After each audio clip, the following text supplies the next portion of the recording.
aplikasi trigonometri. Ya, pertama kita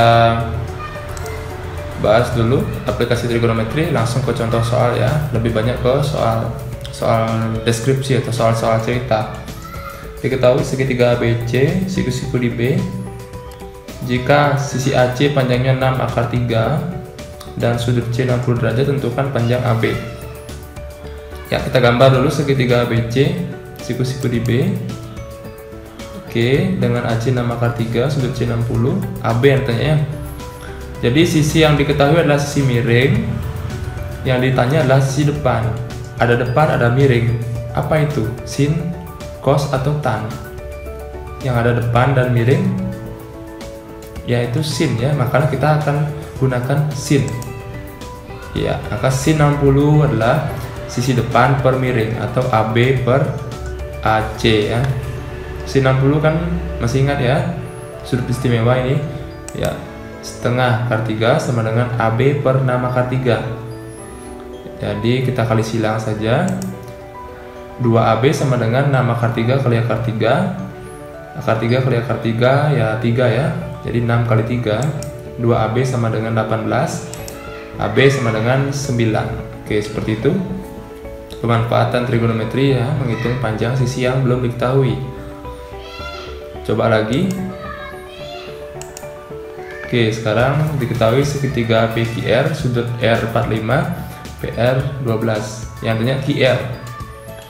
Oke, yang diketahui si miring, yang ditanya sisi samping miring. Apa itu ya? Ya, sudah jelas, cos samping miring. Ingat kembali, maka kita di sini menghitungnya menggunakan cos. Jadi cos 45 ya QR per PR. Cos 45 ya setengah akar 2, QR per 12 kali silang. 2 QR sama dengan 12 kali akar 2. Ya, QR sama dengan 12 akar 2 bagi 2. Sederhanakan ya, 12 bagi 2 6. QR lah 6 akar 2. Selesai.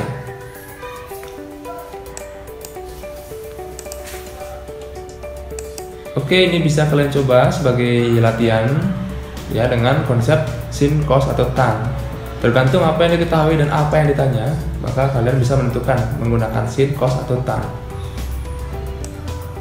Ya, itu tadi pemanasan ya. Sekarang saya bahas sudut elevasi ya, supaya kalian tahu juga. Sudut elevasi adalah sudut yang terbentuk antara garis horizontal dan arah pandang pengamat ke atas. Ya, saya ilustrasikan seperti ini.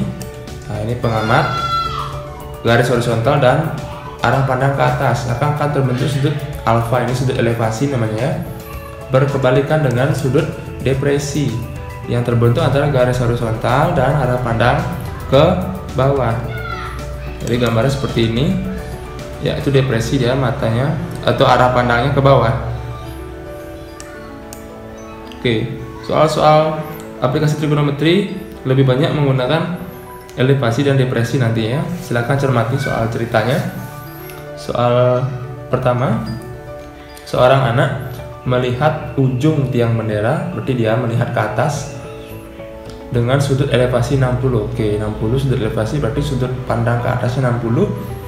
Jika jarak anak dengan tiang adalah 6 meter, tinggi anak 170 cm, maka tinggi tiang bendera adalah, oke, 170 cm karena di sini 1 meter, kita ubah ke meter. 170 cm itu 1,7 meter. Ya, kita ilustrasikan dulu gambar berdasarkan ilustrasi ini. Kita gambarkan. Ya, ini tiang bendera, ini anak tersebut. Tiang bendera tingginya, yang ditanya ya, tinggi anak tadi 1,7 meter, sudah kita rubah ke meter. Kemudian sudut elevasi, ya dia arah pandangnya dia ke atas, ujung tiang bendera 60 derajat. Jarak anak ke tiang bendera tadi 6 meter ke jaraknya. Maka kita bisa hitung tinggi tiang bendera itu. Tapi perhatikan lu segitiga siku-siku ini ya. Ya, misalkan saja panjang ini X ya. X ini hanya tidak sampai bawah, tapi hanya sebagian ini. sisi depan dari 60 ya, maka sisi yang diketahui adalah sisi samping, yang ditanya sisi depan atau X, ada depan, ada samping, berarti kita pakai tan ya, tidak sembarangan memilih sin, cos atau tan. Sekali lagi, yang diketahui adalah sisi samping, yang ditanya depan, maka kita pakai tan. Jadi tan 60 X per 6, tan 60 adalah akar 3 X per 6 ya, kali sila X sama dengan 6 akar 3. Jadi panjang X ini 6 akar 3, sedangkan tinggi tiang bendera adalah dari ujung sampai bawah. Jadi tinggi tiang bendera itu X ditambah ini. Berapa jarak dari sini ke bawah? Itu setara dengan tinggi anak ini. Ya, ini kan akan sama dengan ini, 1,7. Jadi tinggi total atau tinggi tiang bendera adalah 1,7 ditambah 6 akar 3 meter. Jadi tidak bisa dijumlahkan karena yang satu bentuk akar, yang satu bukan. Oke, itu yang pertama. Mudah-mudahan bisa dipahami ya. Lanjut ke soal berikutnya. Seorang anak melihat sebuah kapal dari atas mercusuar dengan sudut depresi 45, berarti dia memandang ke bawah ya. Tinggi mercusuar 20 meter, maka jarak kapal dengan mercusuar adalah, kita gambar dulu. Ini sebuah kapal, kemudian ada mercusuar ya, itu tingginya 20 meter. Oke, anak itu ada di atas ini, di ujung mercusuar nih, dia melihat sebuah kapal, jadi dia melihat ke bawah dengan sudut depresi 45 derajat. Sudut depresi berarti ke bawah ya. Oke, sudut depresi sudutnya 45, jadi kita buat garis bantu. Masih ingat dengan sifat sudut ya, ini dan sudut ini dinamakan sudut dalam berseberangan ya. Sudut dalam berseberangan itu besarnya sama, sehingga jika ini 45, ini juga 45. Perhatikan segitiga siku-siku ini ya, untuk menghitung jarak kapal dan mercusuar kita pakai trigonometri.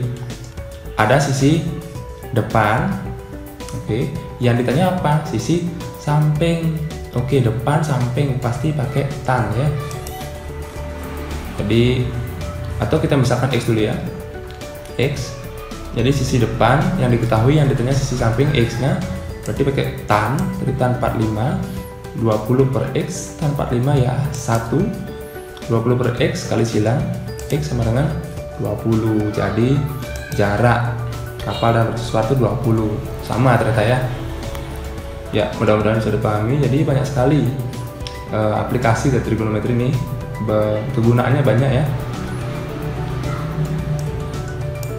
Ya, wah ini sudah mulai kompleks soal ceritanya. Pak Wayan berangkat menaiki perahu dari sebuah mercusuar. Oke, dari mercusuar dia berangkat. Pada jarak tertentu, ia melihat ujung mercusuar dengan sudut elevasi 60 derajat. Tepat di depannya terdapat perahu Pak Nyoman yang sudah berangkat lebih dulu. Oke, berarti lagi berapa meternya mungkin. Ada Pak Nyoman juga melihat ujung mercusuar itu dengan sudut elevasi 30 derajat. Jika tinggi mercusuar 24 meter, tentukan jarak perahu Pak Nyoman dan Pak Wayan. Ya, ini ilustrasikan terlebih dahulu. Ya, ini mercusuar. Kemudian Pak Wayan berangkat lebih dulu ya. Oke, tingginya 24 meter. Kemudian ada perahu Pak Wayan dengan sudut elevasi 60 derajat. Oke, tepat di depannya ada perahu Pak Nyoman.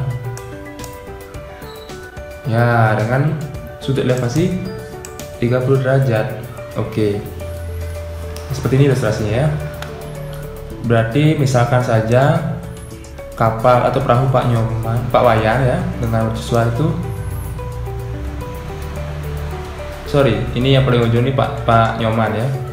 Pak Nyoman jaraknya dengan mercusuar itu yang merah ini saya nyatakan dengan Y ya. Sedangkan jarak perahu Pak Wayan yang lebih dekat itu misalkan X. Jadi misalkan ini X, ini Y, maka yang ditanya berapa jarak perahu Pak Nyoman dan Pak Wayan? Yang ini. Yang ini berapa jaraknya? Nanti kita hitung ya. rata. Perhatikan segitiga ini yang 60 derajat nih, ada sisi depan 24, yang ditanya sisi samping X, pakai tan ya. Tan 60 24 per X, tan 60 akar 3 24 per X ya, kali silang X sama dengan 24 per akar 3 kali sekawan, dirasionalkan ya, akar 3 per akar 3 jadinya 24 akar 3 per, ini akar 3 kali akar 3 3 ya, 24 3 bisa dicoret 8, jadi X adalah 8 akar 3. Jadi jarak perahu Pak Wayan ke mercusuar ini 8 akar 3. Sekarang kita cek berapa jarak perahu Pak Nyoman ke mercusuar.